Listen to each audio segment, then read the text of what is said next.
नमस्कार दोस्तों, simplicity of law channel में आपका स्वागत है। जैसा कि हमने कल ही मॉडर्न हिस्ट्री का सीरीज स्टार्ट किया है, मॉडर्न हिस्ट्री को पढ़ना शुरू किया है।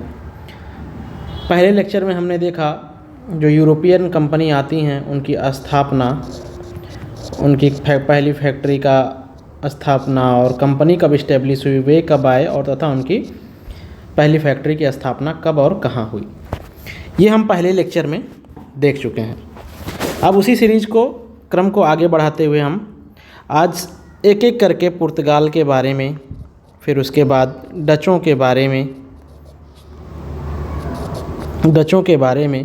फिर उसके बाद अंग्रेज़ों के बारे में, फिर फ्रांसीसियों के बारे में देखेंगे। खैर ये तो ऐसे ही लिख रहा हूँ, आगे अच्छे से देखेंगे हम लोग। तो इसी क्रम में हम देखते हैं आज। तो आपको एक बार याद दिला दूं कि पुर्तगाली आए थे 1498 में। इनकी कंपनी भी तभी बन गई थी और इनकी पहली फैक्ट्री बनी थी 1503 में। यहाँ पे आप देख सकते हैं 1503 में कोचीन में पहली फैक्ट्री इनकी बनी थी, कोचीन में, क्योंकि कोचीन को ही सर्वप्रथम राजधानी के रूप में ये लोग विकसित कर रहे थे। तो आज आगे देखते हैं।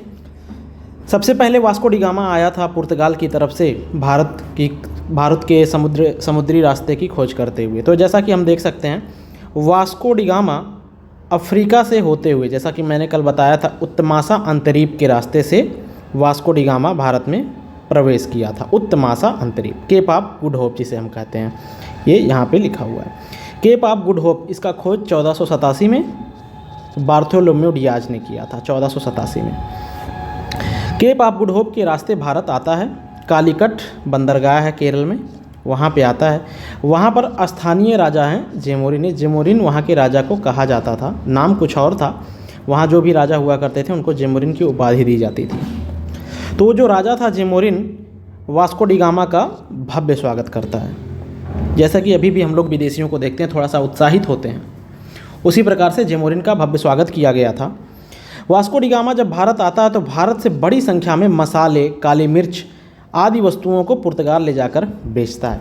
ये क्या करता है, जेमोरिन को एक जहाज़ उपहार स्वरूप देता है और जाते हुए जेमोरिन इसको बहुत सारे मसाले, काली मिर्च, बहुत सारी चीज़ों को देता है, जिसके लिए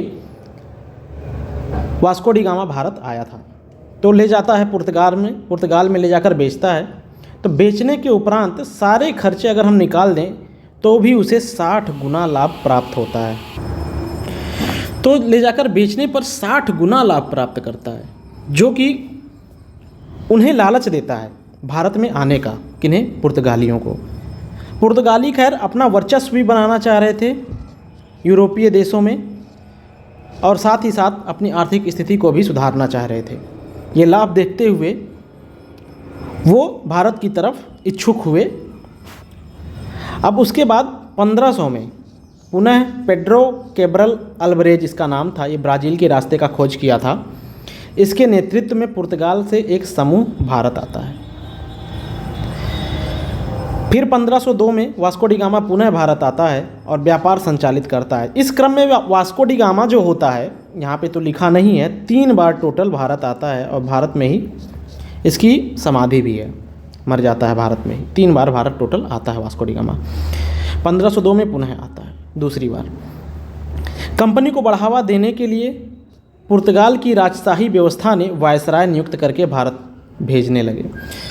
अब क्या किया, पुर्तगाल के राजा जो थे, राजशाही व्यवस्था जो थी, उन्होंने वायसराय बनाना स्टार्ट कर दिया। वायसराय, जैसा कि अंग्रेज़ों के बारे में हमने देखा था। इन्हीं वायसरायों के नेतृत्व में फैक्ट्रियाँ स्थापित हुए। बाद में कई सारी फैक्ट्री बनती है, जैसे कि मैंने बताया कोचीन की फैक्ट्री, इसके बाद बहुत सारी फैक्ट्री बनी, गोवा वगैरह में बहुत सारी फैक्ट्री इन्होंने बनाया। तो ये वायसराय जो आते हैं उन्हीं के नेतृत्व में फैक्ट्री वगैरह बनना शुरू होते हैं। पुर्तगाल के एक राजा थे प्रिंस हेनरी, इनका नाम मशहूर था द नेविगेटर के नाम से। प्रिंस हेनरी एक राजा हुआ करते थे, इनका नाम मशहूर था द नेविगेटर के नाम से। खोज वगैरह में बहुत ज़्यादा रुचि रखते थे ये। इन्हें द नेविगेटर की संज्ञा दी जाती थी, प्रिंस हेनरी द नेविगेटर, क्योंकि इन्हीं के नेतृत्व में बड़ी संख्या में विश्व अभियान चलाए गए जिससे नए भौगोलिक खोज किए जा सके। इन्हीं के दौरान, इन्हीं के समय में बहुत ज़्यादा भौगोलिक खोज किए जा रहे थे।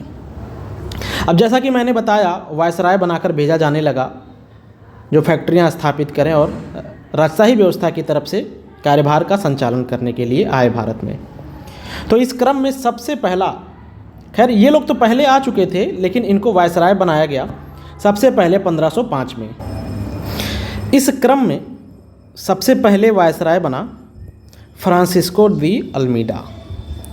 अल्मीडा इसे बहुत लोग जानते हैं नाम से, इसका पूरा नाम था फ्रांसिस्को दी अल्मीडा। 1505 से लेके 1509, 1505 से लेके 1509 तक इसका टाइम पीरियड रहा, यानी 4 साल के लिए ये भारत में वायसराय के रूप में था, पुर्तगाली वायसराय के रूप में था। पुर्तगाल का प्रथम वायसराय भारत में कौन था, या गवर्नर जिसे बहुत लोग कह सकते हैं, यही था फ्रांसिस्को दी अल्मीडा। तो अगर पूछे कि पुर्तगाल का प्रथम वायसराय भारत में कौन था, तो फ्रांसिस्को दी अल्मीडा पे हम टिक मार सकते हैं। इसके बारे में अगर हम देखें तो इसने ब्लू वाटर पॉलिसी की नीति अपनाया था।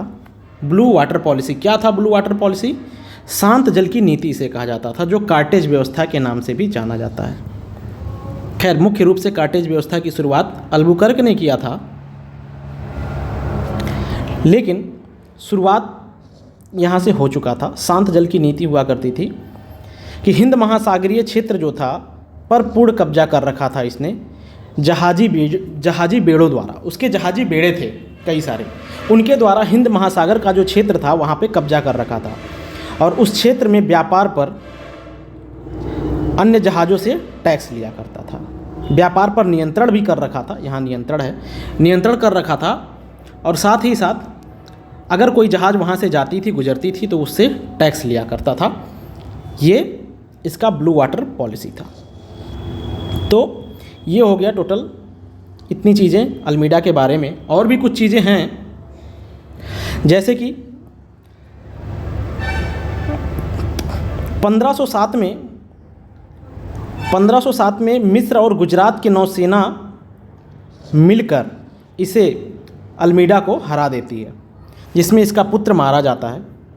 और पुनः 1508 में ये वापस जाकर इन लोगों को, दोनों नौसेना को हराता है, और हराकर अपने इस 1507 में हुई हार का बदला लेता है। तो इस प्रकार अगर हम फ्रांसिस्को दी अल्मीडा का टोटल देखें तो पुर्तगाल का पहला वायसराय था भारत में, ब्लू वाटर पॉलिसी चलाया था, शांत जल की नीति जिसे कहा जाता है। और तीसरा 1507 में मिस्र व गुजरात के नौसेना द्वारा हार गया था, जिसमें इसका पुत्र मरा था। बाद में 1508 में उन्हें हराकर अपना बदला लेता है। इसके बाद अल्फांसो दी अल्बुकर्क, 1503 में जो कोचीन में फैक्ट्री बनी थी वो इसी ने बनवाया था, मतलब इसी के नेतृत्व में बना था, अल्बुकर्क के नेतृत्व में। तो अगर हम सही से कहें पुर्तगालियों का वास्तविक संस्थापक कौन था, संस्थापक में तो सिर्फ फ्रांसिस्को दी अल्मीडा ऊपर जो हमने पढ़ा यही प्रथम वायसराय माना जाता था। लेकिन मुख्य जो था, अगर हम कहें अल्फांसो दी अल्बुकर्क जो था वो वास्तविक संस्थापक था, क्योंकि पुर्तगालियों का वर्चस्व जो शुरू हुआ इसी के समय अल्फांसो दी अल्बुकर्क ने ही समझो शुरू किया। इसने भारत में आकर भारत के क्षेत्रों को जीता। अब ये आता है, जीतता है गोवा और कुछ क्षेत्रों को। इसके बाद अल्बुकर्क को भारत में पुर्तगालियों का वास्तविक संस्थापक माना जाता है। ठीक है। राजधानी इसने कोचीन को बनाया, सबसे पहले राजधानी इसी ने कोचीन को बनाया। और 1503 में देखो यहाँ पे लिख भी दिया है मैंने, 1503 में कोचीन फैक्ट्री इसी के अंडर बना था। इसने कुछ अभियान चलाए। 1510 में बीजापुर के सुल्तान आदिल शाह से गोवा जीता था। वही मैंने बताया कि गोवा वगैरह क्षेत्रों को जीतकर पुर्तगालियों का शासन बढ़ाता है यहाँ पे। सबसे अंतिम में भी भारत से यहीं से जाते हैं। गोवा में आप लोग जैसा कि जानते होंगे 1961 में, आज़ादी के बाद तक 1961 में गोवा छोड़कर पुर्तगाली गए थे। अच्छा, आप लोग जानते भी होंगे कि uniform civil code UCC Goa में लागू है, पुर्तगालियों का ही देन था। पुर्तगाली स्थिति मजबूत करने के लिए इसने अलग अलग प्रकार की नीतियों को चलाया। कैसी नीति अब कह सकते हैं? विवाह नीति। क्या था अभी मैं बताता हूँ। पुर्तगालियों का विवाह भारतीय महिलाओं से कराने की नीति चलाया कि आप लोग भारतीय महिलाओं से शादी कर लेंगे तो भारत के लोग आपको दामाद की तरह ट्रीट करेंगे, दामाद मानेंगे और आपको तब भगाएंगे नहीं। इनका अभियान था, 3 चीज़ें इसके अभियान में शामिल थी। 3G जिसे हम कहते हैं, जी से एक जी से गोल्ड, एक जी से गॉड, एक जी से गोल्ड और एक जी से ग्लोरी। तीनों का मतलब क्या है आइए हम आगे बताते हैं। गॉड का मतलब ईसाई धर्म का प्रचार करना भारत में, गोल्ड का मतलब आर्थिक संपत्ति की चाह भारत से पैसों को ले जाना, और ग्लोरी मतलब पूरे यूरोप में अपनी प्रतिष्ठा बढ़ाना चाहते थे। ये अभियान था भारत में आने का। 3G पॉलिसी के माध्यम से हम लोग समझ सकते हैं, हमारा तरीका है याद करने का। और इसने मलक्का पर भी अधिकार किया 1511 में। 1515 में हारमुज पर, मलक्का संधि आप लोग जानते होंगे, वहीं पर हारमुज भी है, वहाँ पर अधिकार कर लेता है। सती प्रथा को भी इसने ख़त्म किया था, जहाँ पर ये लोग थे वहाँ पे पूर्ण रूप से नहीं समाप्त हुआ था, लेकिन कुछ प्रयास इसने ज़रूर किया था। फिर इसके बाद तीसरा नहीं, इसके बाद ये तो खैर 15 तक रहता है। अल्फांसो दी अल्बुकर्क जो है 1515 तक रहता है। इसके बाद कुछ और आते हैं, लेकिन इम्पोर्टेंट जो था नीनो दी कुन्हा, ये 1529 में आता है। अब इसने 1530 में क्या काम किया, गोवा को कार्यालय और राजधानी क्षेत्र बना दिया। अभी तक कोचीन था पुर्तगालियों का कार्यालय या राजधानी क्षेत्र जो था, तो कोचीन से ट्रांसफ़र करके गोवा कर दिया। ठीक है, गोवा में कर दिया राजधानी। 1535 में इसने दीव को जीता था, दमन दीव वाला जो दीव आपने सुना है वो दीव। बाद में 1559, ये 15 है, 1559 में ये नहीं रहता है, बाद में दमन जीता गया इन्हीं के द्वारा, नीनो दी कुन्हा के द्वारा। और गोवा तथा दमन दीव 19 दिसंबर 1961 तक, आप लोग जैसा पढ़े होंगे, 19 दिसंबर 1961 तक पुर्तगालियों के कब्जे में था गोवा तथा दमन दीव। अंतिम वायसराय कौन होता है, मैनुअल एंटोनियो नाम का एक व्यक्ति होता है, वो अंतिम वायसराय होता है। खैर इसके आगे अगर हम देखें पुर्तगालियों के बारे में, भारत में प्रिंटिंग प्रेस की शुरुआत पुर्तगालियों ने ही की थी। तो प्रिंटिंग प्रेस की शुरुआत के बारे में अगर हम देखें तो पुर्तगालियों के द्वारा ही शुरू किया गया था 1556 में गोवा में। और इसके बाद अगर हम बात करें कि पुर्तगालियों का देन क्या था, भारत में उन्होंने क्या दिया, अनानास, गन्ना, पपीता, काजू, बादाम आदि की खेती भारत में पुर्तगालियों द्वारा शुरू की गई। जहाज निर्माण की कला, तंबाकू, आलू, मक्का। तंबाकू जो था वो अकबर के समय पे बर्नेल नामक एक व्यक्ति था, उसने लाया था, वहीं से शुरुआत होता है तंबाकू का, बर्नेल। तो ये होता है पुर्तगालियों का संपूर्ण एक बार डिटेल हमने देखा, जिसमें पुर्तगाली कैसे आए, इनके राजा प्रिंस हेनरी द नेविगेटर के बारे में हमने देखा, फिर इनके वायसराय के बारे में फ्रांसिस्को दी अल्मीडा सिर्फ इसे कहते हैं बहुत लोग, इसके बारे में देखा। फिर अल्बुकर्क के बारे में देखा 1509 से 1515 तक। गोवा वगैरह क्षेत्रों को जीता था, बीजापुर के सुल्तान आदिल शाह को हराकर गोवा जीता था, और राजधानी कोचीन को बनाने वाला भी यही था। वास्तविक संस्थापक अगर पुर्तगालियों का कौन कहलाता है तो यही कहलाता है। बीजापुर के सुल्तान से गोवा जीता था।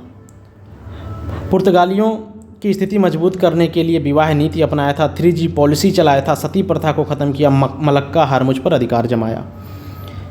3G पॉलिसी में गॉड, गोल्डन और ग्लोरी, गॉड, गोल्ड और ग्लोरी, ईसाई धर्म का प्रचार करना भारत में, आर्थिक संपत्ति की चाहे भारत से पैसे ले जाना, और यूरोप में, पूरे यूरोप में अपनी प्रतिष्ठा को बढ़ाना था। बाद में नीनो डी कुन्हा आता है, वो गोवा को राजधानी बनाता है और दीव पर विजय प्राप्त करता है 1536 में। और बसीन क्षेत्र पर भी 1534 में अगर आप देखें तो बसीन क्षेत्र एक है, 1534 में बसीन क्षेत्र पर भी कब्जा करते हैं ये लोग। 1559 में दमन भी जीत लिया जाता है बाद में, तब नीनो डी कुन्हा नहीं रहता है, बाद में कोई और आता है तो वहाँ पे जीतता है। तो गोवा तथा दमन दीव से लास्ट में जाते हैं लोग। अंतिम viceroy manual Antonio. Printing press इन्होंने ही शुरू किया 1556 में गोवा में। अनानास, गन्ना, पपीता, काजू, बादाम आदि की खेती भारत में पुर्तगालियों द्वारा ही शुरू हुई। जहाज निर्माण कला, तंबाकू, आलू, मक्का, बर्नेल के द्वारा अकबर के समय, ये क्वेश्चन आया था, अकबर के समय पे शुरू हुआ था। अब ये हमारा पुर्तगालियों के बारे में रहा संपूर्ण अध्ययन। अब इसके बाद आता है डच के बारे में, डचों के बारे में, हॉलैंड, जिसके बारे में मैंने कल आपको बताया भी था कि ये जो डच थे वो हॉलैंड के निवासी थे, जो हॉलैंड इस समय नीदरलैंड के नाम से जाना जाता है। ये शायद 2019 के समथिंग में इसका नाम चेंज हुआ है, नीदरलैंड हो गया है। खैर आगे देखते हैं हम। डच वाले आए थे 1595 में, लेकिन कंपनी का स्थापना किए थे 1602 में, कल मैंने पढ़ाया था। और जबकि पहली फैक्ट्री स्थापित किए थे 1605 में सूरत में। नहीं, ये सूरत नहीं था, मसूलीपट्टनम था, मसूलीपट्टनम में। सूरत में तो बाकी दोनों किए थे, फ्रांसीसी और अंग्रेज वहाँ पे किए थे। इसके बाद आता है 1595 में, जैसा कि मैंने बताया 1595 एवं 96 में कार्नेलियस हाउटमैन, ये नाम इम्पोर्टेंट है, आप लोग ये नाम ध्यान में रख सकते हैं। कार्नेलियस हाउटमैन के नेतृत्व में भारत आते हैं और पूर्वी एशिया में चले जाते हैं। पूर्वी एशिया बताऊं तो इंडोनेशिया, भारत के नीचे से निकलकर चले जाते हैं इंडोनेशिया में जाते हैं और ये अपने मसाले का व्यापार वहीं से करते हैं। डच सर्वप्रथम इंडोनेशिया जाते हैं और वहाँ मसाला व्यापार शुरू कर देते हैं। ठीक है। इसके उपरांत भारत में आकर वस्त्र का व्यापार शुरू करते हैं, क्योंकि इनकी मसाले का जो मांग था, मसाले की जो मांग थी वो इंडोनेशिया से ही पूर्ण हो रही थी। इंडोनेशिया से ही इनकी मसाले की डिमांड जो है पूरी हो रही थी।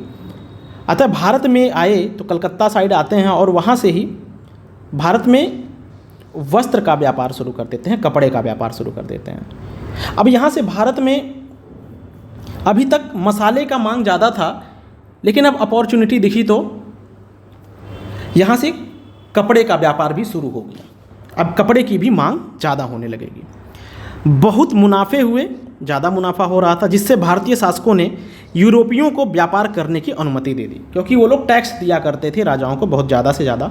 राजा जिससे खुश होकर उन्हें परमिशन भी दे रहे थे कि आप आइए करिए। परंतु बाद में शासकों को महसूस होता है कि यूरोपियों का उद्देश्य केवल व्यापार ही नहीं अपितु शासन करना है।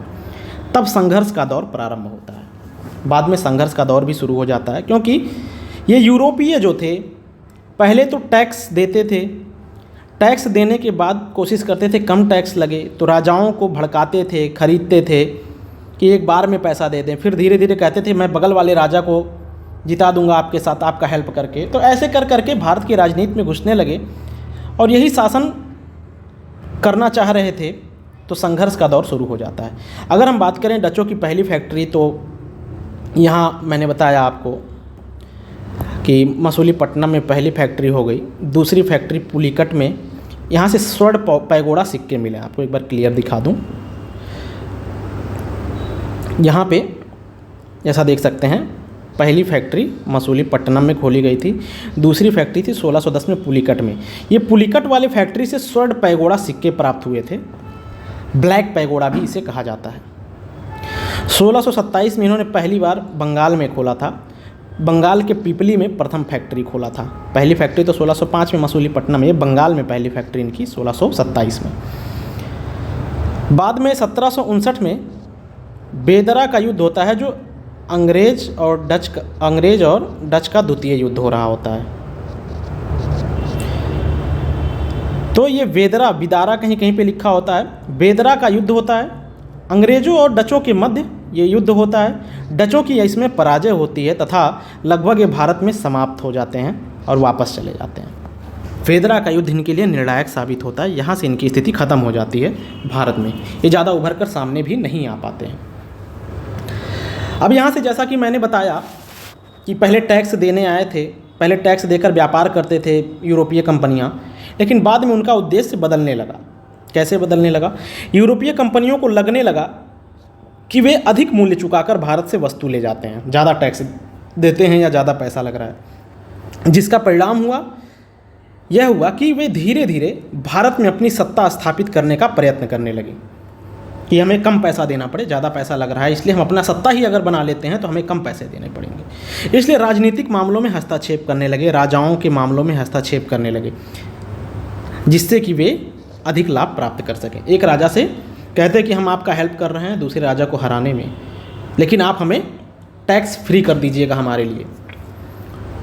तो इस प्रकार वे राजनीतिक मामलों में हस्तक्षेप करने लगे, फिर धीरे धीरे खुद राजा बनने की स्थिति में आने लगे। इस क्रम में यूरोपियन कंपनियों में संघर्ष भी होता है। जो ये कंपनियां आई होती हैं चारों, पुर्तगाली, कई सारे और भी आते हैं, लेकिन ख़ास कर यही इम्पोर्टेंट हो जाते हैं। डेनिश भी आते हैं और डच हो गया, और उसके बाद अंग्रेज़, और इसके बाद बात करते हैं तो फ्रांसीसी। ये 4 मुख्य हो जाते हैं, लेकिन इसी में बीच में आते हैं डेनमार्क वाले भी, स्पेनिश वाले भी आते हैं, लेकिन वो इम्पोर्टेंट नहीं होते हैं। तो इन्हीं चारों में संघर्ष की स्थिति आती है, जिसमें हमने पुर्तगाल के बारे में और डच के बारे में देखा। अब आएगा अंग्रेज़ और फ्रांसीसियों के बारे में। तो आज का लेक्चर हम यहीं तक रहने देते हैं, लेक्चर बड़ा हो रहा है। अगर आपको कहीं दिक्कत आ रहा होगा तो बताइएगा, कमेंट करिएगा। कोई चीज़ ना समझ में आ रहा हो तो दोबारा बताएंगे हम। एक बार डचों के बारे में बात करें तो कार्नेलियस हाउटमैन के नेतृत्व में ये लोग आए थे। पहली फैक्ट्री मसूलीपट्टनम में बनाए, 1595 में आए, लेकिन 1602 में पहली कंपनी स्थापित की है पहले, और 1605 में मसूलीपट्टनम में पहली फैक्ट्री स्थापित कर दी है। इसके बाद अगर हम बात करें तो 1627 में बंगाल के पिपली में प्रथम फैक्ट्री बनाए थे। 1610 में इनका पुलिकट में जो फैक्ट्री था उसमें स्वर्ण पैगोडा सिक्के मिले, जिन्हें ब्लैक पैगोडा नाम से जाना जाता है। बाद में 1759 में बेदरा का युद्ध हुआ। 1759 में बेदरा का युद्ध होता है, जिसमें डचों की बुरी तरीके से हार होती है और ये लोग भारत से इनकी सत्ता समाप्त हो जाती है। तो आज के लिए बस इतना ही। बहुत बहुत धन्यवाद।